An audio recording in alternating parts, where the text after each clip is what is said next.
Ashis Bangla pro চ্যানেলে আজকে আমি রবীন্দ্রনাথ ঠাকুরের অচলায়তন নাটক নিয়ে আলোচনা করব। তবে এই আলোচনায় যাওয়ার পূর্বে প্রত্যেকে আমার এই চ্যানেলটি সাবস্ক্রাইব করতে অনুরোধ করি এবং এই ধরনের ভিডিও সবার আগে পেতে বেল আইকনটি ক্লিক করে দেওয়ার জন্য অনুরোধ জানাই। এবার আমি শুরু করব আমাদের আলোচ্য বিষয় রবীন্দ্রনাথ ঠাকুরের অচলায়তন নাটক।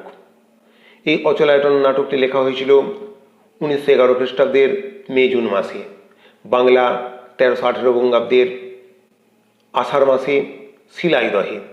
এটি প্রকাশ পেয়েছিল বাংলা 1318 বঙ্গাব্দের প্রবাসী পত্রিকার আশ্বিন সংখ্যায়। গ্রন্থাগারে প্রকাশ পেয়েছিল 1912 খ্রিস্টাব্দের 2রা আগস্ট। রবীন্দ্রনাথ ঠাকুর এর একটি অভিনয়যোগ্য সংস্কার করেছিলেন, তার নাম দিয়েছিলেন গুরু। সেটি প্রকাশ পেয়েছিল 1918 খ্রিস্টাব্দে। এটি কবি উৎসর্গ করেছেন যদুনাথ সরকারকে। এই নাটকে মোট 6টি অঙ্ক আছে এবং 23টি গান আছে।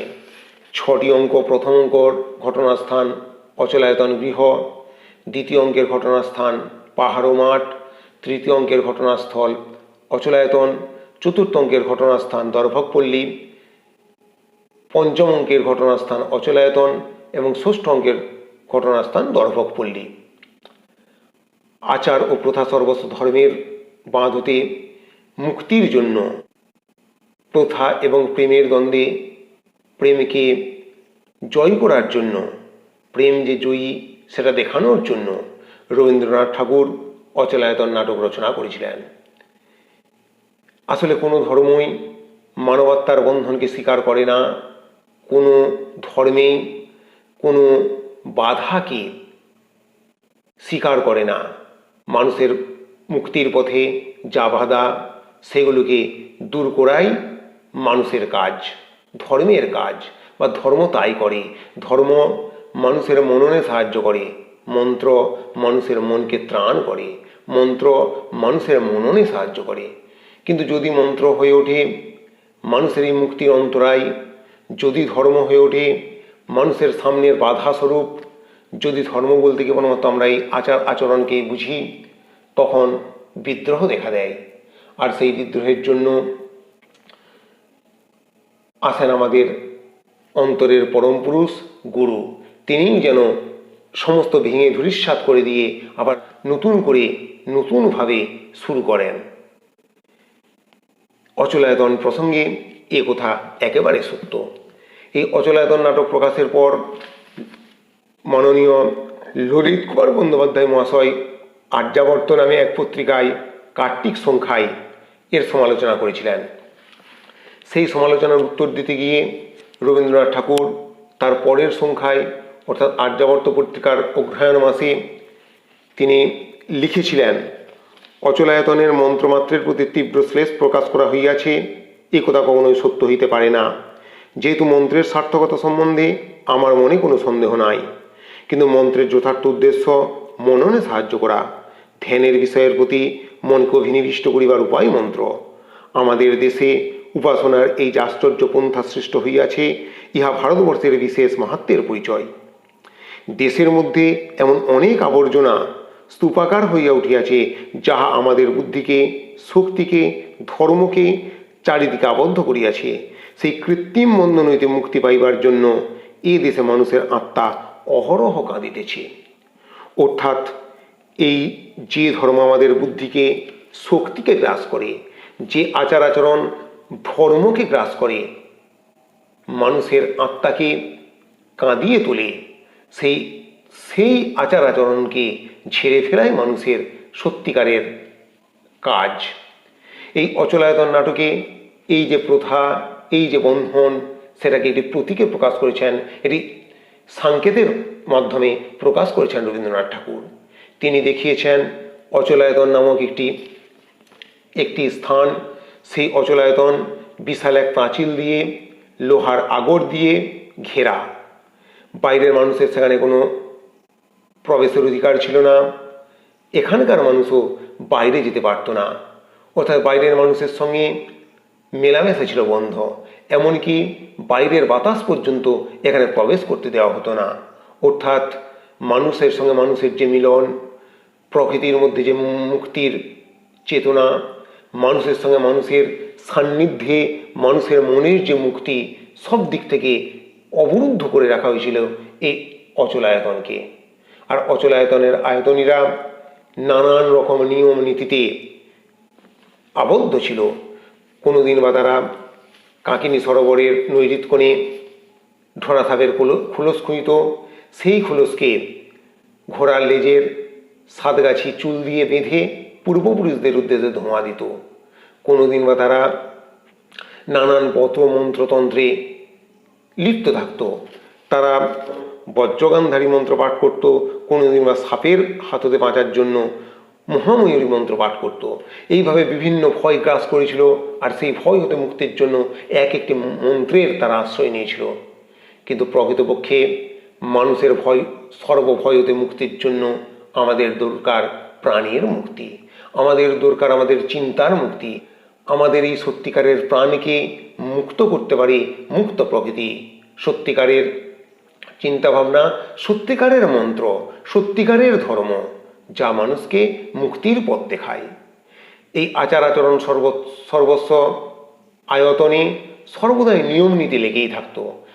সেখানকার আয়তনীরা পাপ পুণ্যের বেড়াজালে বাস করত। কি করলে পাপ আর কি করলে মুক্তি, এই ছিল যেন তাদের সারা জীবনের একমাত্র ব্রত। আর এই নিয়মের মধ্যে একমাত্র অনিয়ম ছিল পঞ্চক। যে সোনবাংশুদের সঙ্গে মেলামেশা নিষিদ্ধ ছিল, কোনো সংস্পর্শ রাখতে চায়নি এই অচলায়তনের মানুষেরা, সেই সোনবাংশুদের সঙ্গে, সেই দর্ভকদের সঙ্গে মেলামেশা করত এই পঞ্চক। এই পঞ্চকই এই আয়তনের মধ্যে নিয়মের মধ্যে ছিল সার্থক অনিয়ম। যে আয়তনে কেবলমাত্র মন্ত্র আওড়াতে আওড়াতে জল জল করে চিৎকার করতে করতে শিশু মারা যেত, অথচ কেবলমাত্র ধর্ম রক্ষার জন্য, তাদের মন্ত্র রক্ষার জন্য, নিয়ম রক্ষার জন্য তাকে জল দেওয়া হয়নি। এই রকম অচল আয়তনেও একটা অনিয়মের বাতাবরণ তৈরি করেছিল ওই পঞ্চক। সেই পঞ্চকের সঙ্গে পরিচয় ছিল দাদা ঠাকুরের। যে দাদা ঠাকুর সোনবাংশুদের কাছেও আসতেন, দর্ভক পল্লীর মানুষের কাছে, যিনি ছিলেন গোসাই।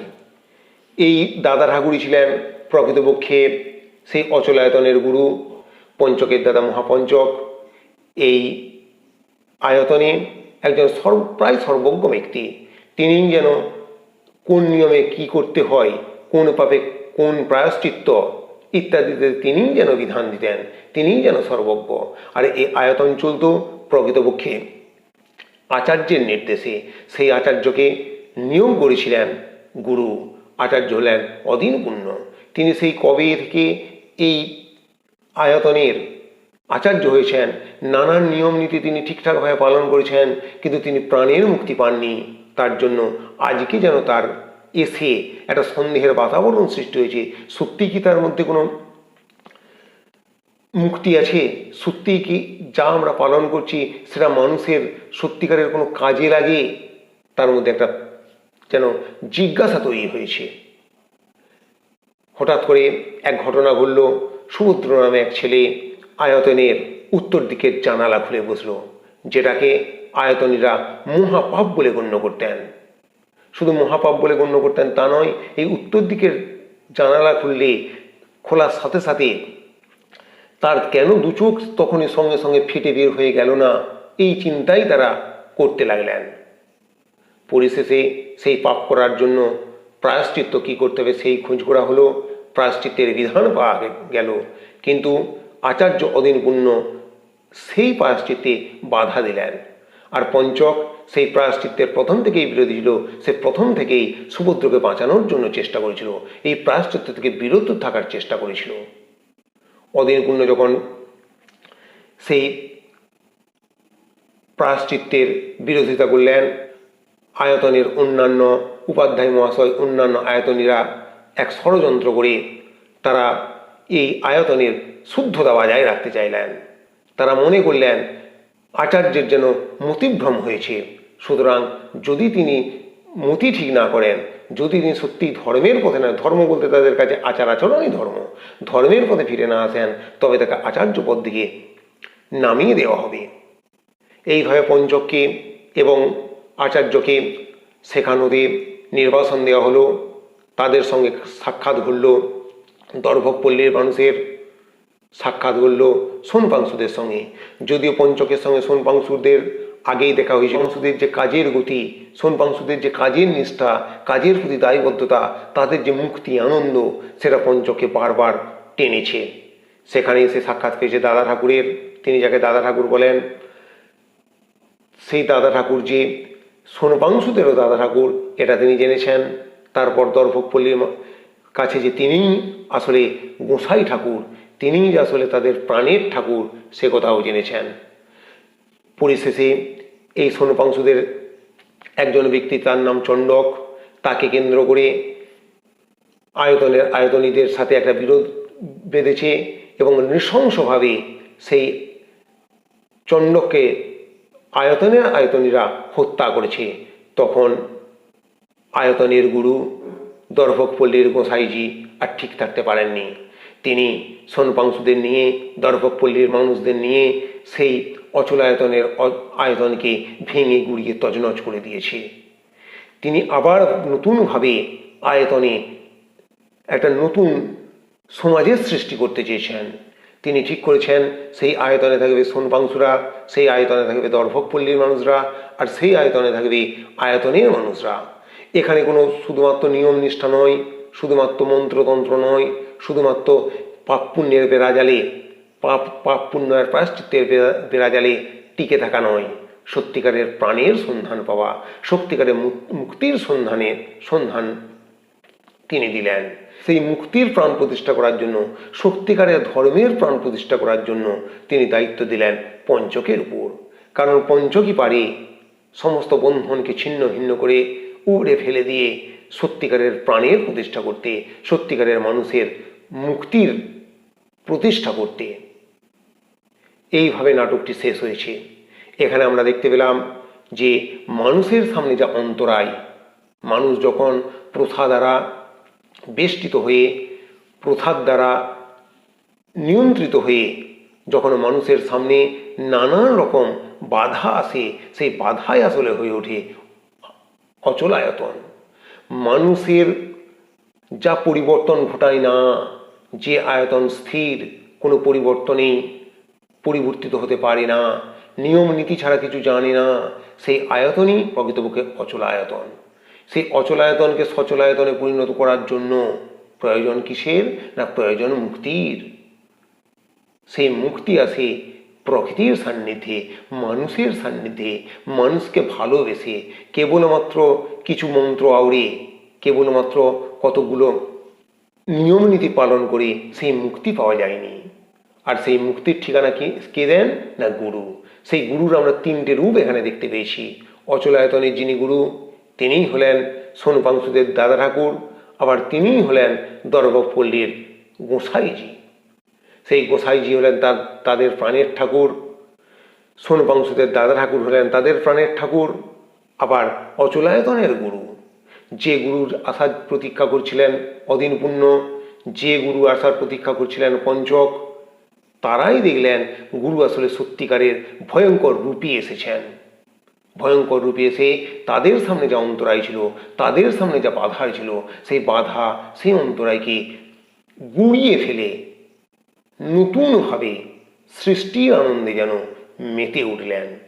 এইভাবেই রবীন্দ্রনাথ ঠাকুর এই অচলায়তন নাটক শেষ করেছেন।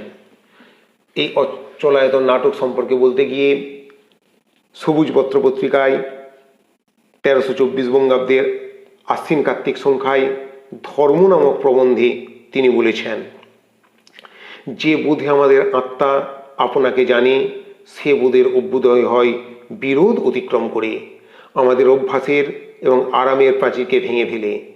যে বোধে আমাদের মুক্তি দুর্গম পথস্তৎ কবয় বদন্তি, দুঃখের দুর্গম পথ দিয়ে সে তার জয় ফেরি বাজিয়ে আসে, আতঙ্কে সে দিক দিগন্ত কাঁপিয়ে তোলে, তাকে শত্রু বলেই মনে করি। তার সঙ্গে লড়াই করে তবে তাকে স্বীকার করতে হয়, কেননা নায়ামাত্মা বলহীন লভ্য। অচলায়তনে এ কথাটাই আছে।